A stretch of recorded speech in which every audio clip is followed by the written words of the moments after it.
رمضان کے مسائل اور ان کے جواب۔ ہمارے ساتھ ہے حضرت مولانا مفتی محمد انور قاسمی صاحب، قاضی شریعت دارالقضاء امارت شریعہ رانچی۔ حضرت، سب سے پہلا سوال ہے، روزہ بھول کر میاں بیوی نے صحبت کر لیا، کیا حکم ہے؟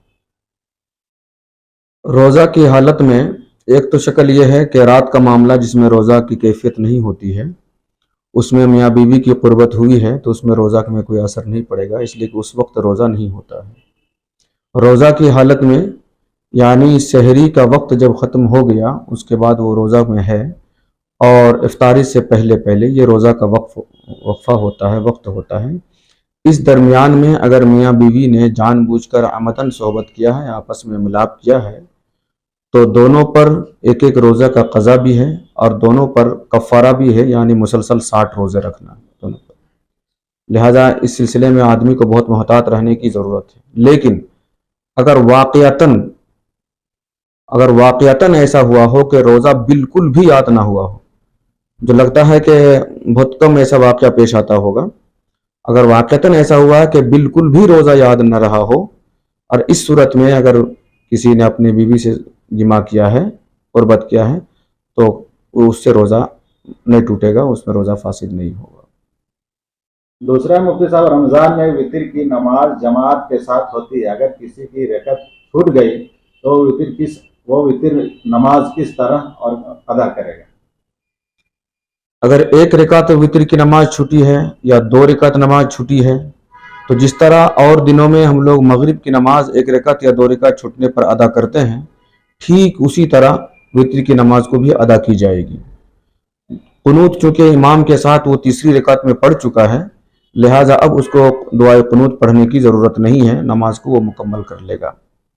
لیکن اگر تینوں رکعت چھٹی ہے اور وہ اتحیات میں شامل ہوا ہے، تو جس طرح وتر کی نماز پڑھی جاتی ہے عام دنوں میں، اسی طرح کی وتر کی نماز کو مکمل کرے گا۔ مفتی صاحب، روزے کی حالت میں انجیکشن لینا کیسا ہے؟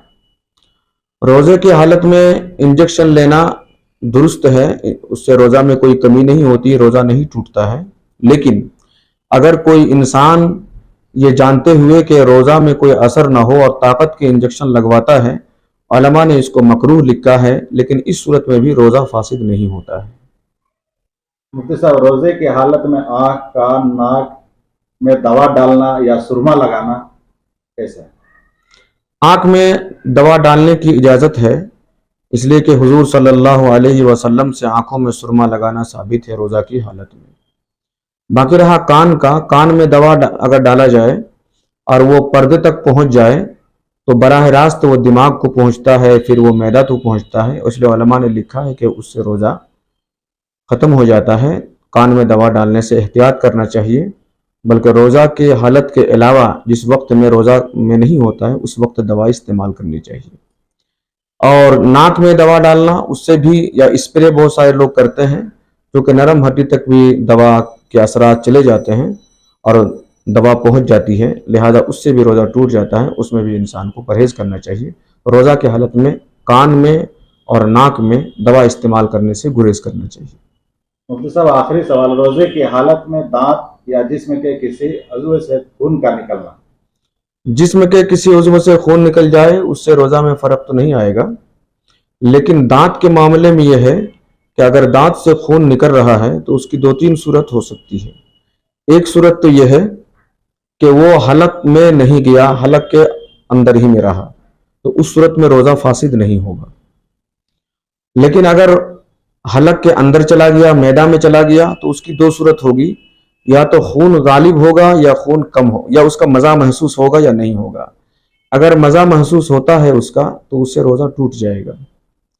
اور ایک شکل تو یہ ہے کہ خون اندر گیا ہے لیکن وہ مزہ نہیں آیا اس کا، اور وہ خون غالب بھی نہیں ہے، تو اس سے بھی روزہ نہیں ٹوٹے گا۔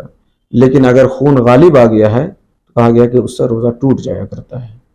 آدمی کو باہر اس کو پھینکنا چاہیے اور احتیاط کرنا چاہیے کہ جس کے دانتوں سے خون نکلتے ہیں وہ باہر تھوکنے کا اہتمام کرے، تاکہ تمام تر شک شبہ سے روزہ کی حفاظت کی جا سکے۔ شکریہ، جزاکم اللہ۔